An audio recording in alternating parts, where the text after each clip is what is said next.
Karibuni watazamaji, kwa majina naitwa Mtume Ronald Simiyu wa Marwa, kwa mafunzo ya Injili kuhusu mlima wa Sinai. Kwa majina naitwa Mtume Ronald Simiyu wa Marwa, kwa mafunzo ya Injili kuhusu mlima wa Sinai. Kitabu cha pili cha Musa, Kutoka mlango 34 kuanzia mstari wa 29 hadi 35. Na kitabu kingine, waraka wa pili wa Paulo mtume kwa Wakorintho, mlango ni 3 mstari wa 13 hadi 18. Kichwa cha mafunzo ama vielezo: mlima wa Sinai. Musa aliposhuka katika mlima wa Sinai alikuwa na mbao mbili. Musa aliposhuka katika mlima wa Sinai alikuwa na mbao mbili, silikuwa ushuhuda mkononi mwake. Na Musa mwenyewe hakujua ngozi yake eling'aa. Musa mwenyewe hakujua ngozi yake eling'aa. Yaani kung'aa kwa Kiingereza naitwa his face it shine. Kwa sababu amesema na Mungu mwenyewe. Na akasema ya kwamba Haroni na wanao wote wa Israeli walipomuona Musa ngozi yake emeng'aa, wakaona ya kwamba wakakusika na hofu ya kwamba wameokopa, kwa sababu sura ya Musa eling'aa. Sababu gani? Kwa sababu sura yake ilipatilika hiko kama ya kawaida jinsi vile aliumba na Mungu. Musa akawaita Haroni na wakuu wote kusanyiko. Wakarudi kwake Musa akasema nao. Wana wa Israeli wote wakakaribia, wakaukusia maneno yote ambayo Bwana Mungu aliambia katika mlima wa Sinai akiwa na Musa. Akiwa na nani? Na Musa. Katika mlima wa Sinai. Kwa sababu alikuta mkutano wote na akiwa na ndugu yake Aaron akiwaambia maneno ambaye Mungu alimwambia. Jambo lingine, Musa alipokwisha kusema nao akatia utaji wake juu ya uso wake, utaji wake juu ya uso yake. Utaji wake ni kilemba. Kofia si kama kawaida, ni kilemba. Alikuwa na hiyo kilemba kwa sababu mwangaza ilikuwa mwingi. Akivaa hiyo kilemba yake, mwangaza ilikuwa mingi kwa kichwa yake.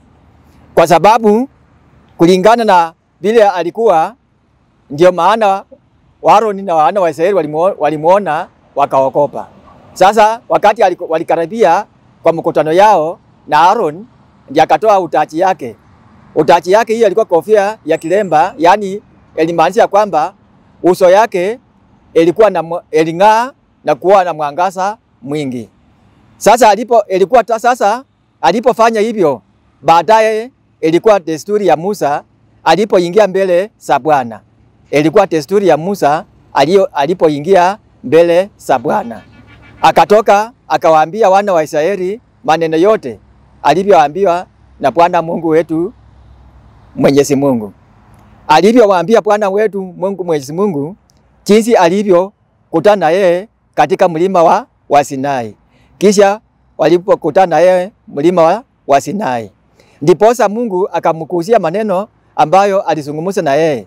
Na yeye alipoongea na Mungu hakusimama, alienda moja kwa moja kuita Aaron, kwa sababu ya kwamba wasimuokope jinsi alivyo ng'aa uso yake. Kwa sababu uso yake kung'aa naye ilikuwa ya kwamba alikuwa anakutana na Mungu katika mlima wa Sinai. Alipokutana na Mungu mlima wa Sinai. Sasa aliporudi kutoka kwa mlima wa Sinai, ndio likasababisha ya kwamba uso yake eling'aa, ili isionekane uso ya kawaida, kwa sababu ilikuwa ya kupemba ujumbe. Ujumbe yake ndio alikuwa anakutanisha na wana wa Israeli pamoja na ndugu yake Aaron, ili awaambie maneno ambao Mungu alizungumza na yeye akiwa katika mlima wa Sinai. Wacha tuangalie mambo yingine alivyoambiwa na Mungu katika mlima wa Sinai. Sasa wacha tuangalie mambo yingine ya kwamba tuone sababu gani Musa alikuwa na utaji yake. Sababu ya kuvaa utaji yake. Tuangalie sababu ya muhimu, sababu ya kuvaa utaji wake juu ya uso wake. Yaani kofia ya kilemba. Kuwa na nguzo yake wa uso yake, kuwa na ngozi yake ya uso wake. Sababu moja ya kuwa ngozi yake ya uso wake iling'aa kwa mwangaza mwingi. Hiyo ndio sababu kuvaa utaji wake kwa kichwa yake. Sababu ya moja ni ngozi yake ilikuwa na mwangaza mwingi. Sababu ya pili, Musa kuvaa utaji wake juu ya uso yake, akawaita Aaron na wakuu wote kusema nao. Wakati aliona utaji yake juu ya uso yake, ilisababisha akaita Aaron na wana wa Israeli wote ili awaambie maneno. Sababu ya tatu, akawaambia wana wa Israeli maneno yote ambayo Mungu aliwaambiwa akiwa katika mlima wa Sinai. Kwa sababu ya kuwa uso yake ilikuwa na ng'ara, kwa ajili ya uso yake ilikuwa na mwangaza mwingi. Mungu alimwambia Musa maneno ambayo alienda kuambia Aaron wakiwa na wakuu wa Israeli na viongozi wake pamoja. Aliposhuka kutoka kwa mlima wa Sinai.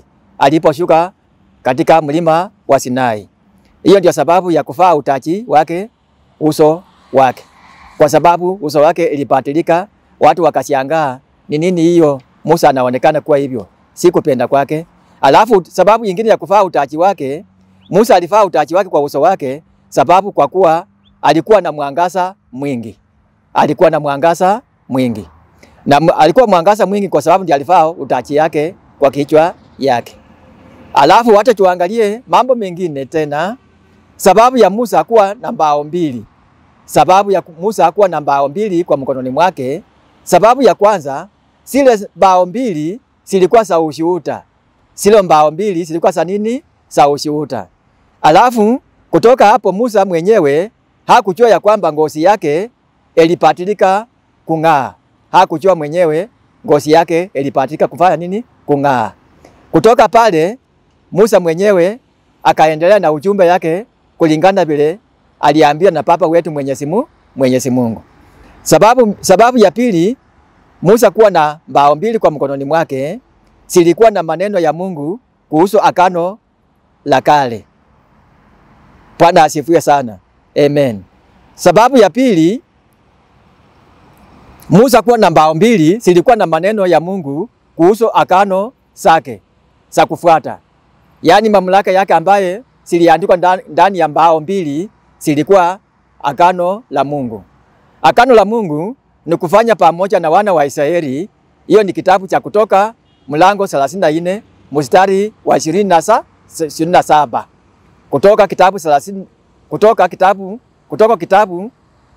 Kitabu ni Kutoka cha pili mlango 34 mstari wa 27. Hiyo ni agano la Mungu ambayo ziliandikwa kwa mbao mbili ya ambao Mungu. Mbao mbili zilikuwa za maneno ya Mungu kuhusu agano la kale. Kusifuata amri za Mungu pamoja na wana wa Israeli. Hiyo ni kitabu Kutoka mlango 34 mstari wa 27. Sababu nyingine Musa kupatikana mbao mbili ilikuwa siku 40 mchana na usiku bila kukula chakula ama kukunywa chochote. Ndiye akaandika maagano katika hizo mbao mbili. Hiyo ni sababu ya tatu. Walikaa siku 40 usiku na mchana bila kukula chakula ama kukunywa kitu chochote. Ama kukunywa kitu chochote. Hata kutafuna kwa mkono hawapati. Walikaa tu wakingojea tu uwepo ya Mungu, Baba wetu Mwenyezi Mungu. Alafu siku zilipotimia siku 40 katika hizo mbao mbili zikaandikwa ya kwamba amri za Mungu lazima sifuate. Amri za Mungu lazima sifanye nini? Sifuate. Kwa sababu hizo amri za Mungu ndio wana wa Israeli wanakaa nazo kwa maisha yao yote. Hizo amri za Mungu ambazo ziliandikwa kwa mbao mbili ambazo zilikuwa kwa ushuhuda Musa alipotoka kwa mlima Sinai. Zilikuwa ushuhuda wake ya Baba Mwenyezi Mungu. Ndani ya hizo mbao mbili zinapepa tena mamlaka ya Mwenyezi Mungu ambao ziliandikwa katika mbao ambao Musa alikuwa nayo. Hizo mbao mbili zilikuwa naandika maneno ya Mwenyezi Mungu. Kisha zilipoandika maneno ya Mwenyezi Mungu, hiyo ndio sababu Musa alipanda juu ya mlima ya Sinai kupokea ujumbe kutoka kwa Baba Mwenyezi Mungu. Ilisababisha Musa uso yake kang'aa. Musa yake kung'aa, alipata ujumbe ya kuelezea wana wa Israeli. Kisha kutoka hapo akaita wakuu wa wana wa Israeli na ndugu yake Aaron kuwaelezea. Kuonyesha ya kwamba hiyo ambao ujumbe alipatia Mwenyezi Mungu ili aletee wana wa Israeli. Na wana wa Israeli kupokea hiyo ujumbe, inaonekana ya kwamba ama maana yake washike hiyo ujumbe ya Mwenyezi Mungu, mamlaka na maneno ya Mungu ambayo iliandika pale. Kumaanisha kwamba imeunda maneno ya Agano la Kale ili ya kwamba wakuje wafuate amri za Mungu. Hiyo ndiyo ilikuwa lengo kuu ya Musa kuenda kwa mlima ya Sinai. Jambo lingine, Musa kuenda kwa mlima wa Sinai ilikuwa ya kwamba Mungu mwenyewe alitoa ufunuo yake ya kwamba wakati itafika ataenda kwa mlima ya Sinai kupokea hiyo ujumbe ambayo mmepokea. Hiyo ilitokana na Musa na Mungu wake akiwa kwa mlima ya Sinai. Jambo lingine, tukiangalia kwa kitabu kingine, waraka wa pili wa Paulo mtume kwa Wakorintho, mlango ni 3, mstari wa 13 hadi 18. Waraka wa pili wa Paulo mtume kwa Wakorintho, mlango ni 3, mstari wa 13 hadi 18. Mtume Paulo alisema kwa Wakorintho, Musa alivyotia utaji wa juu ya uso wake, Waisraeli wasitazame. Mwisho wake ilikuwa ikipatilika. Mwisho wake ilifanya nini? Ikipatilika. Hiyo ni ujumbe kutoka kwa mtume Paulo kwa Wakorintho, anawakumbusha maneno ya Musa. Fikiria zao silitiwa uzito. Mafikiria zao silikuwa na uzito sana. Sasa walishangaa kwa nini na mafikiria yao ilikuwa ya uzito. Kumbe kulikuwa na maneno ndani. Wakati nisomapo Agano la Kale, utaji huo wakaa sababu haikufunuliwa. Kwa sababu haikufunuliwa. Na hao hawakuondolewa katika Kristo. Inamaanisha nini? Utaji ya Musa ilikaa juu ya mioyo yao na mafikiria sasa ikakuwa mzito kwa sababu haikufunuliwa. Na hapa maandiko matakatifu na kuambia kwamba na hukuondolewa katika Kristo. Yaani kumaanisha kwamba Kristo alikuja baada ya Musa kuandika hiyo maneno yake. Yesu Kristo alikuja kupunguza mahali penye uzito iko. Kristo naye anapunguza, anafanya ikuwe nyepesi, ndio watu washike laini ya maandiko matakatifu. Ndio maana hapo maneno Yesu Kristo anatacha ndani. Kumaanisha kwamba mahali penye uzito iko, Yesu Kristo anapatilisha ikuwe nyepesi, ndio watu waende na pamoja nao, ndio isikuwa uzito kwao. Jambo lingine, Torati ya Musa isomapo utaji wake haikukalia mioyo yao wana wa Israeli. Yaani Torati ya Musa ikisema Torati yake ya Musa isomapo utaji wake haikukalia mioyo yao. Wana wa Israeli wenyewe waliona kweli pengine na wasumbua kwa mioyo yao. Yaani wasishike ili mambo yakuwa mzito, unaona yenyewe inasumbua watu. Lazima watafute jinsi vile itarekebisha kidogo, at least ndio waende pamoja na mioyo ama na mafikiri ya watu. Wakati mwingine ndio maana Waisraeli walifika mahali ndio naona wengine ni kama hawasongi karibu na Mungu kwa sababu wanaona mambo mengine kama ni mzito kwao. Wakati wowote watakapomkeukia Bwana Mungu, yani watapokeukia Bwana Mungu, inamaanisha ya kwamba wanapomrudia hata kama watapitia kwa changamoto, Mungu mwenyewe huwa anafika mahali anaona hawa watu lazima kuna kitu wanataka kwake. Lazima Mungu mwenyewe akiona hivyo atapatisha maneno yake ili kuwa nyepesi kuwaleta karibu, si kupenda kwao.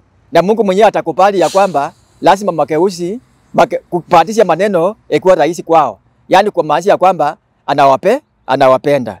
Bwana ndiye roho, na lakini alipo roho Bwana hako Bwana ndiye roho, lakini alipo roho Bwana, hapo ndipo penye uko uhuru. Yaani inamaanisha kwamba Mungu ndiye roho, lakini mahali penye roho yiko Mungu ndio ako hapo. Na tena hapo mahali penye roho yiko uhuru yiko wapi? Uko hapo. Yaani uko uhuru. Hakuna kitu na kusumbua tena. Alafu na sisi sote kwa uso usiotiwa utaji. Sisi sote kwa uso usiotiwa utaji tunarutisha kwa utukufu wa Bwana. Tunarutisha kwa utukufu wa nini? Wa Bwana. Kwa hivyo mahali penye sisi sote kwa uso wake usiotiwa utaji wake tunarutisha nini? Utukufu wa Bwana Mwenyezi Mungu wetu. Ewe Mungu Baba yangu nakuomba, wewe mtakatifu. Ewe Mungu nakuomba Baba yangu, ewe mtakatifu. Ewe Mungu, ewe Mungu, ewe mtakatifu. Ewe Mungu Baba yangu nakuomba, ewe mtakatifu. Ewe Mungu nakuomba leo hii, ewe mtakatifu. Ewe Mungu Baba wetu mambo yote, ewe unaweza yote. Ewe Mungu mambo yote, ewe unaweza yote. Baba Mungu nakuomba, ewe mtakatifu.